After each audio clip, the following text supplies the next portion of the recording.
कानपुर में Sikh welfare society के प्रदेश अध्यक्ष सरदार गुरविंदर सिंह छाबड़ा ने आज कानपुर में एक प्रेस वार्ता में बताया है कि सिख समाज के लिए काला अध्याय जब सन 1984 में तत्कालीन कांग्रेस के सरकार द्वारा सिखों पर दो बड़े नरसंहार किए गए। पहले सिखों के सर्वोच्च धार्मिक स्थल श्री हरमंदिर साहिब पर टैंकों से तोपों से अंदर भेजकर गुरु ग्रंथ साहिब जी की बेअदबी से और सिख धार्मिक स्थलों को निस्तर नाबूद करने का प्रयास किया गया, जिसमें सैकड़ों लोगों की जान गई और पूरे देश में पुराने मुगलों के समय को याद दिलाते हुए सिखों की पगड़ी और सर का मूल्य लगाया गया। और जहां सिख समाज के लोग दिखे उनका बड़ी संख्या में नरसंहार किया गया। पूरे भारत में दिल्ली में, कानपुर में और बोकारो में सबसे ज़्यादा सिख नरसंहार हुआ। कानपुर में वैसे तो आधिकारिक रूप से 127 लोगों को शहीद होना पड़ा था, पर आधिकारिक रूप से यह संख्या हजारों में थी। 30 मई को कानपुर आ रहे देश के प्रधानमंत्री नरेंद्र मोदी से आग्रह करते हैं कि 30 मई को इस चौराहे का शिलान्यास कर एक संदेश दें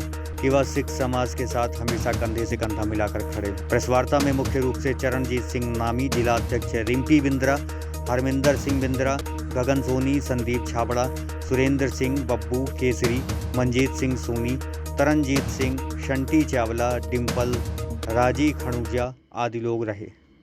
मैं चरणजीत सिंह छाबड़ा, अध्यक्ष सिख वेलफेयर सोसाइटी।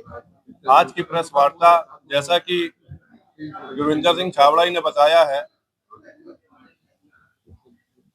कि चैन फैक्ट्री चौराहे पर विधायक निधि से एक 1984 के शहीद हुए सिखों के लिए एक प्रतीकात्मक स्तंभ बनाया जा रहा है। उसी विषय पे आज हम लोग प्रेस वार्ता करने के लिए इकट्ठे हुए। कांग्रेस सरकार द्वारा सन 1984 में सिख समाज के साथ दो बड़े कत्लेआम, पहला जून में ऑपरेशन ब्लू स्टार के नाम पर जिस तरीके से सिखों के सर्वोच्च धार्मिक स्थल श्री दरबार साहिब में पर टैंकों से, तोपों से और सेना के जवानों के साथ वहां पर क्षतिग्रस्त किया गया, सैकड़ों लोग शहीद किए गए। उसी कड़ी में कांग्रेस सरकार यही नहीं रुकी। उसके बाद उन्होंने सन 1984 में तत्कालीन प्रधानमंत्री इंदिरा गांधी की हत्या के बाद सिख समाज को एक तरह से पूरे वर्ल्ड में खत्म करने का, पूरे देश में खत्म करने का प्रयास किया गया, जिसके तहत दिल्ली में, कानपुर में, बोकारो में बड़ी संख्या में, कानपुर में लगभग 127 लोगों की FIR हो पाई, जबकि अनधिकारिक रूप से 4000 से ज्यादा सिखों को कत्लेआम किया गया।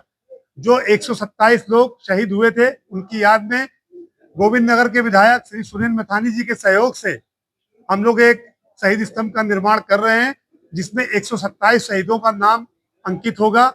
और हमने देश के यशस्वी प्रधानमंत्री नरेंद्र भाई मोदी, जो हमेशा से ही सिख समाज के साथ कंधे से कंधा मिलाकर चलते हैं, चाहे वो मोदी जी हो चाहे वो योगी जी हो, हमने मोदी से आग्रह किया है जो 30 मई को उनका प्रस्तावित आगमन है कानपुर में, ऐसे शहीद स्तंभ का अगर वो शिलान्यास करते हैं तो इसका संदेश भारत में नहीं पूरे दुनिया में जाएगा। इसलिए आज हम लोगों ने प्रेस वार्ता रखी है। इसमें मुगलों का जो नाम लिया वो क्या है? मुगलों का नाम के समय में जो होता था कि आप सिख की पगड़ी लेके आओ तो आपको मुद्राएं मिलती थी, उसी तरीके से कांग्रेस ने 1984 में जब कत्लेआम कराया तो उनके नेताओं ने ऐलान किया था जहां पगड़ी मिले उसके काट के ले आओ, उसको आपका इनाम मिलेगा। ये सज्जन कुमार है। समाज को क्या कहना है? समाज को ये कहना चाहेंगे हम कि जो ये स्तंभ बना रहे हैं इसका संदेश पूरी दुनिया में जाएगा। और आपने भी देखा होगा, कल एक पत्रकार महोदय ने छापा है कि इसी तरीके की मांग अब दिल्ली में भी होने लगी है। भोगल जी ने कहा है कि इस तरीके का शहीद स्तंभ जो कानपुर से मांग उठी है वो कहीं ना कहीं दिल्ली में भी बने, तो उनका मैं स्वागत करता हूँ। आगे आने वाली जनरेशन